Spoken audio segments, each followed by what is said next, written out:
अस्सलाम वालेकुम। आज हम लोग स्टडी करेंगे कार्बोहाइड्रेट्स के बारे में। सो फर्स्ट ऑफ़ ऑल हम इनका इंट्रोडक्शन स्टडी करते हैं। कार्बोहाइड्रेट्स और पॉलीहाइड्रोक्सी एल्डिहाइड्स और कीटोन्स और substances which yield such compound on hydrolysis. Carbohydrates ऐसे ऑर्गेनिक कंपाउंड होते हैं जिनमें बहुत सारे जो है हाइड्रोक्सिल ग्रुप्स प्रेजेंट होते हैं एंड इनमें जो है एल्डिहाइड्स या कीटोन जो है प्रेजेंट होते हैं। अब एल्डिहाइड्स या कीटोन टू टाइप्स के जो है फंक्शनल ग्रुप होते हैं जो कि कार्बोहाइड्रेट्स में प्रेजेंट होते हैं। या कार्बोहाइड्रेट्स ऐसे कंपाउंड होते हैं जिनकी जब हाइड्रोलिसिस की जाती है मींस वाटर की मौजूदगी में जब इनकी ब्रेक डाउन की जाती है तो उनसे जो है हमें पॉलीहाइड्रोक्सी एल्डिहाइड्स या कीटोन्स मिलते हैं। कार्बोहाइड्रेट्स कंटेन आइदर एल्डिहाइड्स और ketones as functional groups attached to one of the carbon atoms.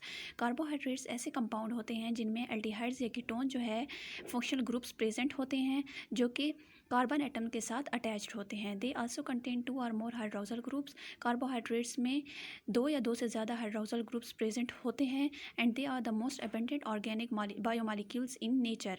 And carbohydrates जो हैं ये बहुत ज़्यादा कसरत से पाए जाने वाले ऑर्गेनिक बायोमॉलिक्यूल्स हैं नेचर में। ऑर्गेनिक बायोमॉलिक्यूल्स का मतलब है कि इनमें जो है कार्बन जो है प्रेजेंट होता है जो इनका जो है इम्पॉर्टेंट एलिमेंट होता है। एंड बायोमॉलिक्यूल्स का मतलब है कि ये लिविंग ऑर्गेनिजम्स की बॉडी में प्रेजेंट होते हैं। कार्बोहाइड्रेट्स और organic compound that are mainly composed of carbon hydrogen and oxygen. Carbohydrate जो है ऐसे ऑर्गेनिक कंपाउंड होते हैं, ऐसे कार्बन कंटेनिंग कंपाउंड होते हैं जिनमें कार्बन प्रेजेंट होता है एंड ये जो है mainly carbon hydrogen and oxygen से मिलकर बनते हैं। एग्जाम्पल ऑफ कार्बोहाइड्रेट्स और glucose, starch, cellulose and sucrose etcetera. Carbohydrates की एग्जांपल हैं ग्लूकोज, स्टार्च, सक्रोज, सेलुलोज वगैरह। अब यहाँ पे आप लोगों को स्ट्रक्चर दिखाया गया है ग्लूकोज का। पहला जो है ये इन ग्लूकोज का ओपन स्ट्रक्चर है एंड सेकंड जो है ये ग्लूकोज का रिंग स्ट्रक्चर है। ग्लूकोज जो है एक कार्बोहाइड्रेट है। ग्लूकोज में 6 कार्बन एटम्स प्रेजेंट होते हैं एंड ग्लूकोज जो है ऐसा कार्बोहाइड्रेट है जिनमें जो है एल्डिहाइड फंक्शनल ग्रुप प्रेजेंट होता है, इसलिए ग्लूकोज को एल्डिहाइडिक कार्बोहाइड्रेट भी बोला जाता है। अब ये जो रेड कलर में दिखाया गया है कार्बन, ये कार्बोनाइल कार्बन होता है। ये डबल बॉन्ड बनाता है ऑक्सीजन एटम के साथ एंड इसकी दूसरी साइड पे हाइड्रोजन एटम प्रेजेंट होता है। कार्बन जो है वो टेट्रावेलेंट होता है मींस 4 बॉन्ड बनाता है एंड उसके अलावा जो है कार्बन जो है इसके साथ जब ये बॉन्ड बनाता है तो ये कार्बोहाइड्रेट्स में जो है इसके साथ बहुत सारे hydroxyl groups means OH groups attached होते हैं। एंड दूसरा जो है वो कार्बोहाइड्रेट्स का यानी ग्लूकोज का जो है रिंग स्ट्रक्चर है। ग्लूकोज 6 कार्बन कंपाउंड होता है मींस इसमें 6 कार्बन प्रेजेंट होते हैं एंड एक कार्बन जो है उसके साथ एल्डिहाइड फंक्शनल ग्रुप प्रेजेंट होता है। अब फंक्शनल ग्रुप जो है ऐसे ग्रुप्स होते हैं जो कि किसी भी कंपाउंड को एक ख़ास जो है पहचान देते हैं, उसको एक ख़ास खसूसियत देते हैं। नेक्स्ट है classification of carbohydrates. Carbohydrates are classified into 3 groups. Carbohydrate को 3 जो है मेन ग्रुप्स में डिवाइड किया गया है। पहला है मोनोसेक्राइड, दूसरा है ओलिगोसेक्राइड एंड थर्ड है पॉलीसेक्राइड। फर्स्ट है monosaccharide. Monosaccharides are simple sugar. Mono का मतलब होता है 1 एंड सेक्राइड्स का मतलब होता है शुगर। तो ये ऐसी कार्बोहाइड्रेट की एक टाइप है मोनोसेक्राइड्स जो जिनमें जो है सिर्फ एक जो है मोनोमर प्रेजेंट होता है, यानी कि सिंपल शुगर्स होते हैं and they are not hydrolysed into more simple units. And monosaccharide जो है सिंपल कार्बोहाइड्रेट्स होती हैं तो इसलिए इनको मज़ीद जो है वाटर की मौजूदगी में इनकी ब्रेक डाउन नहीं की जा सकती मज़ीद सिंपलर यूनिट्स में। They are easily insoluble in water. ये जो है पानी में आसानी से हल हो जाते हैं, यानी ये ईजिली सॉल्युबल होते हैं वाटर में। And they are sweet in taste. And इनका जो टेस्ट है, जायका है, वो स्वीट होता है, मीठा होता है। दे कंटेन आइदर एल्डिहाइड और कीटो ग्रुप। इनमें जो है मोनोसेक्राइड्स में जो है एल्डिहाइड्स या कीटो ग्रुप फंक्शनल ग्रुप जो है प्रेजेंट होते हैं। They have carbon backbone that में contain from 3 to 7 carbon atom. Monosaccharides में कार्बन एटम्स की जो तादाद है वो 3 to 7 होती है। They have name and mean ओस। एंड मोनोसेक्राइड्स जो होते हैं जितने भी उनके एंड में जो है ओस होता है, ओस जो है OSE प्रेजेंट होता है। Those with 3 carbon atom are called triose, with 4 atoms tetrose, with 5 atom pentose and so on.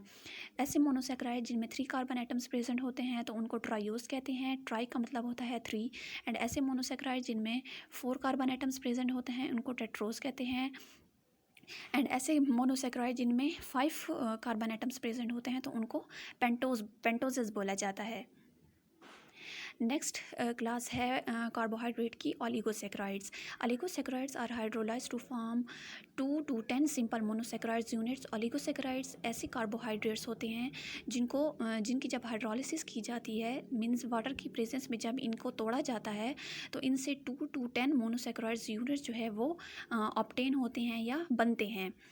The units or monomers are bonded together by glycosidic bonds and oligosaccharides में जो monomers होते हैं means units जो होते हैं small units जब आपस में बॉन्ड बनाते हैं, इकट्ठे होते हैं, तो वो जो है उनके दरमियान में ग्लाइकोसाइडिक बॉन्ड प्रेजेंट होता है। मीन्स 2 मोनोमर्स के दरमियान में या 2 यूनिट्स के दरमियान में जो है ग्लाइकोसाइडिक बॉन्ड प्रेजेंट होता है।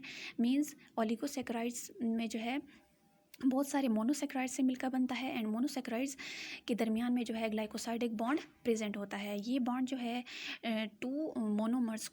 2 यूनिट्स को जो है आपस में जोड़े रखता है। The oligosaccharide that are hydrolysed into 2 simple units are called disaccharide. Those hydrolysed into 3 units are called trisaccharides and so on. ऐसे ओलिगोसेक्राइड्स जिनकी जब हाइड्रोलिसिस की जाए तो जब हमें उनसे 2 सिंपल यूनिट्स मिलें या 2 मोनोसेक्राइड्स मिलें तो उनको डाइसेक्राइड्स बोला जाता है। एंड ऐसे ओलिगोसेक्राइड जिनकी जब हाइड्रोलिसिस की जाए और उनसे 3 मोनोसेक्राइड्स यूनिट्स मिलें तो ऐसे कार्बोहाइड्रेट्स को ट्राइसेक्राइड्स बोला जाता है। अब डाइसेक्राइड एंड ट्राइसेक्राइड भी ओलिगोसेक्राइड्स में ही आता है। Disaccharides are the most common oligosaccharide. Disaccharide जो है मोस्ट कॉमन ओलिगोसेक्राइड्स होते हैं। Common disaccharides are sucrose, lactose and maltose. Common disaccharides की एग्जांपल हैं sucrose, lactose and maltose. Sucrose is present in sugarcane and is hydrolyzed into glucose and fructose. Sucrose ऐसी oligosaccharide है या ये इसको हम डाइसेक्राइड भी कह सकते हैं क्योंकि ये 2 मोनोसेक्राइड्स यूनिट से मिलकर बनता है। तो सुक्रोज जो है ये शुगर केन यानी गन्ने में प्रेजेंट होता है एंड जब इसकी हाइड्रोलिसिस की जाए तो इससे हमें ग्लूकोज एंड फ्रक्टोज मिलते हैं। इससे ग्लूकोज एंड फ्रक्टोज बनते हैं। नेक्स्ट क्लास है कार्बोहाइड्रेट की polysaccharides. Polysaccharides are polymers of monosaccharides units.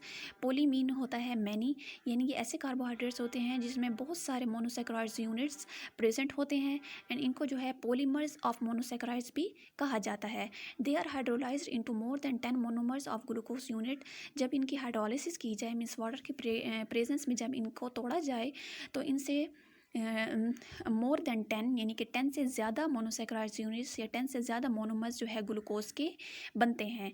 They are tasteless and insoluble in water. Polysaccharide जो है इनका कोई जायका नहीं होता एंड ये वाटर में सॉल्युबल नहीं होते। Example of polysaccharides are starch, glycogen, cellulose, chitin etcetera. Polysaccharides के एग्जांपल हैं स्टार्च, ग्लाइकोजन, सेलुलोज, काइटिन वगैरह। Polysaccharides act as macromolecule for small carbohydrates unit.